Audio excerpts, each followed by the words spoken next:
భారతీయ చలనచిత్ర పరిశ్రమలో 5 దశాబ్దాల పాటు వెలుగొందిన ఇద్దరు దిగ్గజాలు సూపర్ స్టార్ రజనీకాంత్, నటసింహం నందమూరి బాలకృష్ణ. తమ నట జీవితంలో 50 ఏళ్లు పూర్తి చేసుకున్న ఈ ఇద్దరు సినీ చరిత్రపై చెరగని ముద్ర వేశారు. రజనీకాంత్ బస్ కండక్టర్గా తమ ప్రస్థానాన్ని మొదలుపెట్టి ఎలాంటి సినీ నేపథ్యం లేకుండా స్వయం కృషితో అంచెలంచెలుగా ఎదిగి భారతదేశంలోని అత్యధిక పారితోషికం తీసుకునే నటుల్లో ఒకరిగా నిలిచి చరిత్ర సృష్టించారు. అదే సమయంలో నందమూరి తారక రామారావు నటవారసుడిగా సినీ రంగంలోకి అడుగుపెట్టి తనదైన శైలిని, నటన వైవిధ్యాన్ని ప్రదర్శిస్తూ అభిమానులను మెప్పించాడు నందమూరి బాలకృష్ణ. ఈ ఇద్దరి ప్రస్థానం వేర్వేరు అయినప్పటికీ ఇండస్ట్రీకి వాళ్ళ సేవలు, నిబద్ధత మాత్రం సాటిలేనివి. నందమూరి వారసుడిగా సినీ రంగ ప్రవేశం చేసిన బాలకృష్ణ కేవలం వారసత్వాన్ని మాత్రమే కాకుండా అద్భుతమైన నటనా పటిమను సొంతం చేసుకున్నారు. పౌరాణిక, జానపద, చారిత్రక, సాంఘిక పాత్రలలో పాటు మాస్ యాక్షన్ పాత్రల్లోనూ ఆయన చూపిన వైవిధ్యం అనిర్వచనీయం.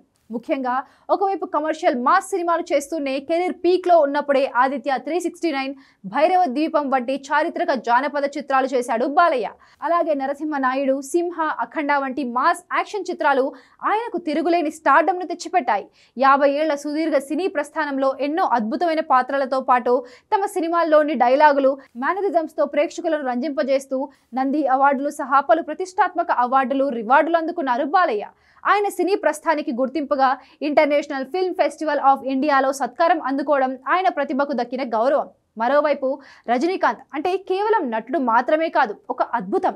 ఆయన స్టైల్, మేనరిజమ్స్ ఒక తరానికి ట్రేడ్ మార్క్గా మారాయి. ఎలాంటి బ్యాక్గ్రౌండ్ లేకుండా స్వతహాగా ఎదిగి ఆసియాలోనే అత్యంత ప్రభావవంతమైన నటుల్లో ఒకరిగా నిలవడం రజనీకాంత్ గొప్పతనం. విలన్గా, సహాయ నటుడిగా మొదలుపెట్టి కేవలం కొన్ని సంవత్సరాల వ్యవధిలోనే సూపర్ స్టార్గా ఎదిగారు. భాష, ముత్తు, నరసింహ, శివాజీ, రోబో వంటి చిత్రాలు భారతీయ సినీ రంగాన్ని దాటి అంతర్జాతీయ స్థాయిలో రికార్డులు సాధించాయి.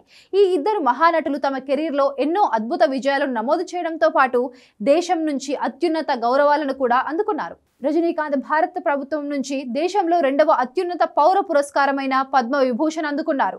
అలాగే భారతీయ సినిమా రంగంలో అత్యున్నత పురస్కారమైన దాదాసాహెబ్ ఫాల్కే అవార్డును సైతం అందుకున్నారు. ఇది సినిమా నటులకు దక్కే అత్యున్నత గౌరవం.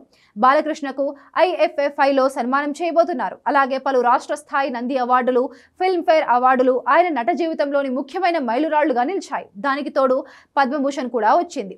రజనీకాంత్, బాలకృష్ణల 50 ఏళ్ల నట జీవితం ఎందరికో స్ఫూర్తిదాయకం. రజనీకాంత్ కృషి, పట్టుదల, స్వయం కృషికి నిదర్శనమైతే బాలకృష్ణ నటనకు ఆయన వారసత్వాన్ని జోడించి టైంకు తగ్గట్లు ప్రేక్షకులను మెప్పించడంలో చూపిన నిబద్ధత అద్భుతం.